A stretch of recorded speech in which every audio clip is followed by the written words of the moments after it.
Hello again, another Ray Music Living Room Talk, again around the Premier's concert coming up on February 19th, and I am here with Julia Mermelstein. Julia, I met Julia for the first time as she's an alumni of the Ray Young Composers Workshop, and which is where I first heard her music and where I first got to play some of her music, and I'm really happy that she's agreed to create a piece for Ray.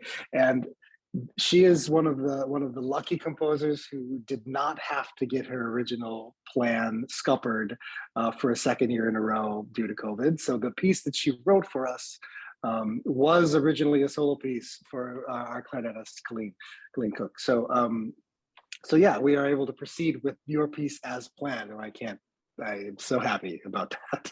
So it's good to see you, Julia. So um, if we could start by talking a little bit about like where you came from and your background and and just your music as a whole and how you approach composing and that sort of thing.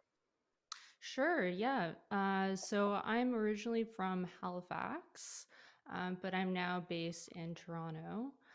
And I compose music mainly for chamber ensembles, but more recently I've been getting into writing for larger ensembles like orchestras.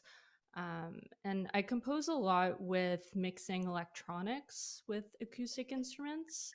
And I'm really interested in blending electronics with acoustic sounds and how they can really seamlessly blend together, and almost like the electronics could artificially extend the sounds of the instruments as well.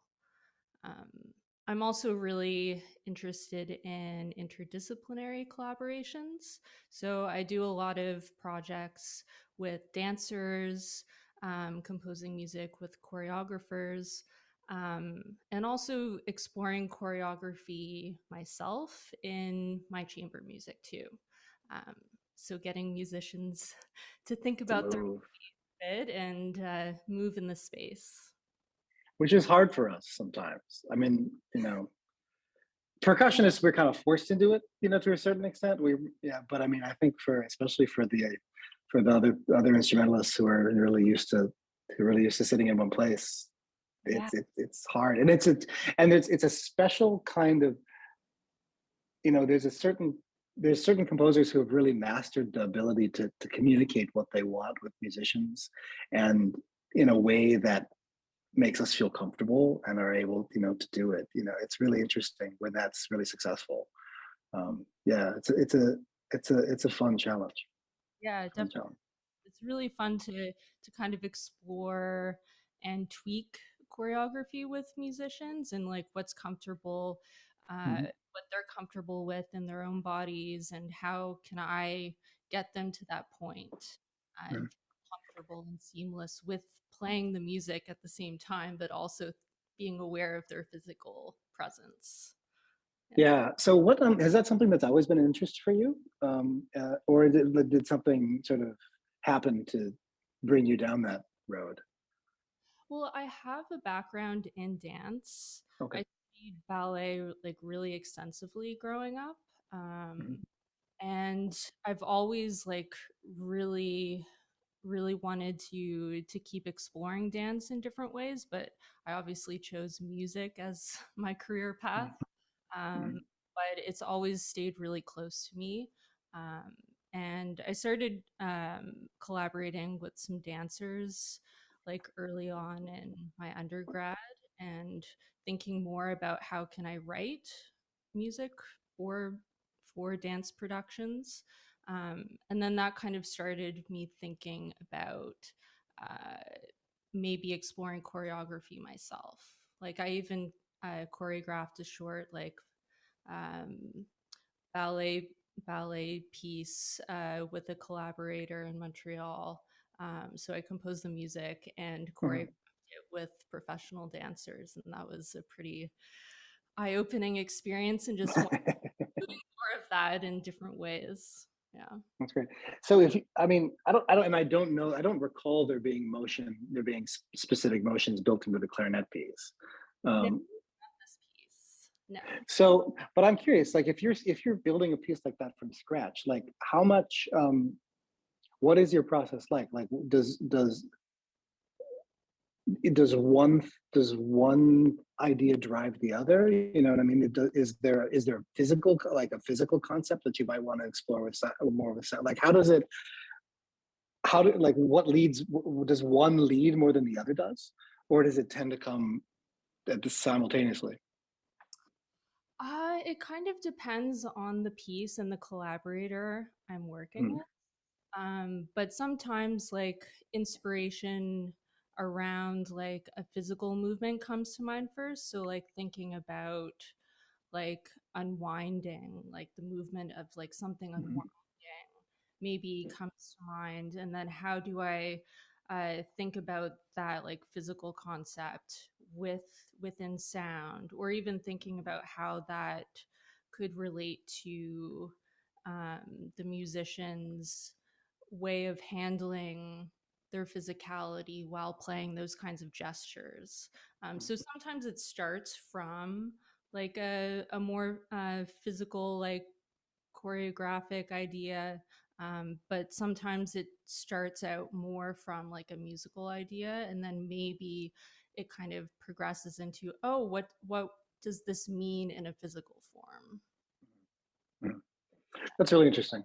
I mean, it's really interesting, especially for me, because as you know, again, I always end up talking about percussion during these interviews, you know, because it's how I relate to music most of the time, you know. So, you know, because um, especially doing contemporary music as a percussionist, you know, we really do end up thinking about our gestures so strongly, you know, and the idea of the the idea of even if like the composer isn't working with physical gesture as a generative concept, you know, obviously in order to make the music I have to make some gestures, which means that I logically then have to pay some attention to what I'm doing, you know. So the idea of like this sort of thing of unwinding, and you know, I always like in my general default is to make sure that however I'm moving is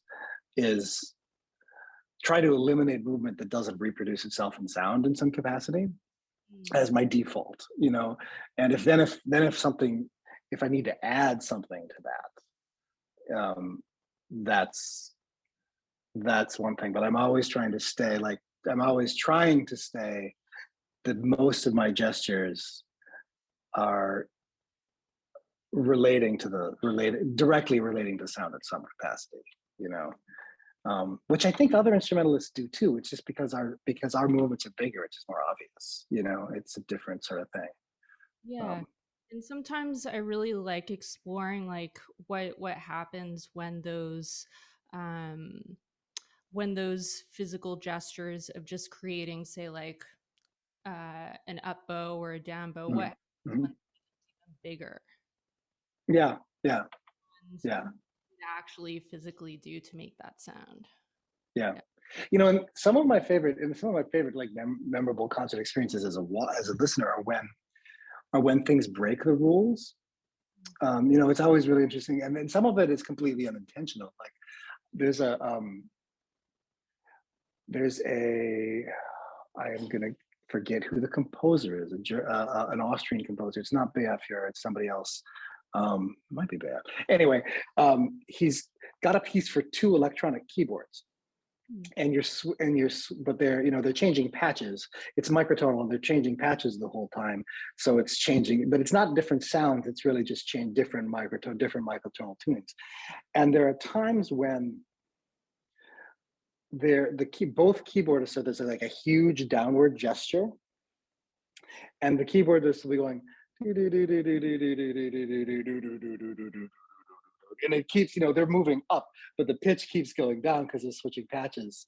And it's this like it's this fascinating thing to watch, and it ends up being like it kind of took over my experience of the piece for me, which probably was not the intention, but it was really fascinating, you know. Yeah. um and yeah, and there's all sorts of things I like that when something doesn't match what's happening, you know, I always find quite fascinating. Hmm. Yeah, like I worked with a piece, worked on a piece where um the musician's sound disintegrates, but then there's only the gesture that's left. And so Mhm. you're hearing like an electronic manipulation of Mhm. what that sound was, but then it's purely just the physical at that point. Yeah, I really like playing with those relationships. Yeah. that's really interesting. Um, so about let's talk about a little bit specifically about the clarinet piece. So it was over a year ago now that I think you and Kaleem went to Array and recorded a bunch of raw material for the piece. Hmm. So are all the sounds in the electronic part based on sourced in recordings of the clarinet, or are there other things brought in as well? Yeah, there's other samples in there. So there's a lot of different like field recordings that I did in my Mhm. or my old apartment, not where I am now. Field, I love the field. Like that's what field when you're in isolation. Field, that's what field recordings become. Yeah, so I recorded like a lot of sounds in that apartment. So Mhm. the loud rumbling of the furnace, like a jar top lid pops, like fizzes of like mineral water, and like chopping and cooking sounds, and kind of manipulated a lot of those into different rhythmic loops. Um, and then I also used some recordings from when I was in Halifax Mhm. a while ago of the harbor. Oh, lovely, lovely. Yeah, and mixed in with some percussion samples that I've recorded over the years as well, and kind of stretching the time so they become more low drones, and yeah. So how does then that work with the live instrument? Does it work to is it an interactive thing where it's multiple voices, or are you like you said earlier, like you're trying to extend the live instrument? Yeah, so there's a fixed electronic component, and that is really composed around the clarinet part. So Mm. they share similar tones and timbres. So it's really like complementing the clarinet sound. Okay. Um, or even pushing what I could compose with the clarinet to be like more noisy, more breathy, to kind of match some of the more percussive sounds in the electronics, and kind of pushing and pulling between each other. But that's really more of the fixed electronic track. And then Mhm. closer to the end, there's actual live processing where there's some delay and some really exaggerated reverb on the clarinet to kind of like open up the space, Mm. uh, kind of match the more vast open field recording that's going on at that time.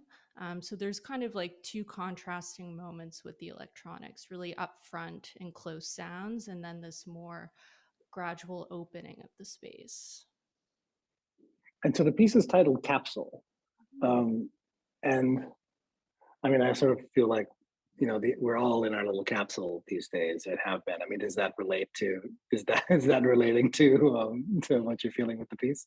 Yeah, yeah. So I wrote it in 2020. So that was during the time of like some of the first lockdowns. And again, I was in that small apartment before. And so that really was kind of like the inspiration of being contained in this one little space and imagining what it's like somewhere else. Like peering out the window through the blinds, sort of thing. Yeah. Um, let's see. So anything else you want to say about the piece? Just that people might be interested in to know. No, I'm just really excited that this is finally happening. Oh, me too. I mean, it's actually, I'm the worst culprit on here because I've been sitting on John Sherlock's piece since like 2017. So so he's the real patient one. But yeah, no, yeah, it's I'm really glad that at least those two pieces finally got to happen, and we have to, and I'm really happy with what the program is. I mean, I think I'm really pleased that we were able to still keep pieces from all of the four of you who had originally programmed on there, and was able to also continue to hire all the instrumentalists that I had planned to hire. So it worked out quite well. I just miss playing chamber music. It's really what it comes down to, you know. Yeah. So, but it will happen. There will be more in the future. Well, it will. Yeah. It will. Okay, so I think we'll let you go, and we'll let people tune in on the 19th and listen to the work. Okay, great. Thanks, David. Thank you. It's great to talk to you. You too.